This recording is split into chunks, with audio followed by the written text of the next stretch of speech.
এখানে এই ভণ্ড লোকটি সাধু সেজে এই লোকটির বাড়িতে আসে। তারপর বলে, বাচ্চা তোর বাড়ির এই মাটির নিচে অনেক খাজানা আছে। ঠিক আছে বাবাজি, আমি আজকে এই জায়গাটি ঘুরবো, আসেন এখন খাওয়া দাওয়া করেন। এরপর লোকটি সাধুকে খাওয়ানোর জন্য রুটি নিয়ে আসে। আরে বা, আমার তো পছন্দের সবজি এনেছো, কিন্তু এর সাথে যদি একটু সবজি আনতে তাহলে ভালো হতো। বাবা রুটিটা একটু উঠিয়ে দেখুন। আরে সবজি? হারামজাদা, রুটির নিচে সবজি দেখতে পাইলি না, আর জমির নিচে খাজানা কিভাবে দেখলি? তাড়াতাড়ি পালা এখান থেকে। আরে বাবাজি, আমি তো আপনাকেই খুঁজতেছি, আমার ট্রাক্টর হারিয়ে গিয়েছে। আপনি কি বলতে পারবেন আমার ট্রাক্টর কোথায়? আরে বাবা তো সব বলতে পারি, শুধু এটার জন্য 2 লক্ষ টাকা দেই। তাহলে এই যে নিন ট্রাক্টরের সব কাগজ। ট্রাক্টরের দাম 7 লক্ষ টাকা, আপনার 2 লক্ষ টাকা কেটে নিয়ে আমার 5 লক্ষ টাকা দিন। আরে এটা কি বলছো?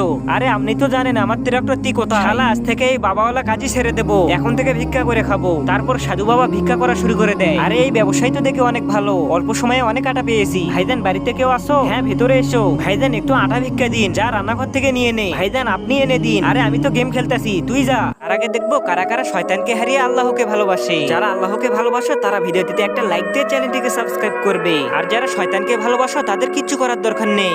এরপর সাধু বাবা আটা নিতে যায়। আরে এই আটার বাক্সতে দেখি পুরাই খালি। আরে শালা, তোকে তো বলেছিলাম অল্প করে আটা নিতে, আর তুই তো দেখি আমার সব আটা মেরে দিয়ে যাচ্ছিলিস। দে তাড়াতাড়ি আটা। ভাইজান এগুলো তো আমার। আবে শালা, পালা তাড়াতাড়ি এখান থেকে।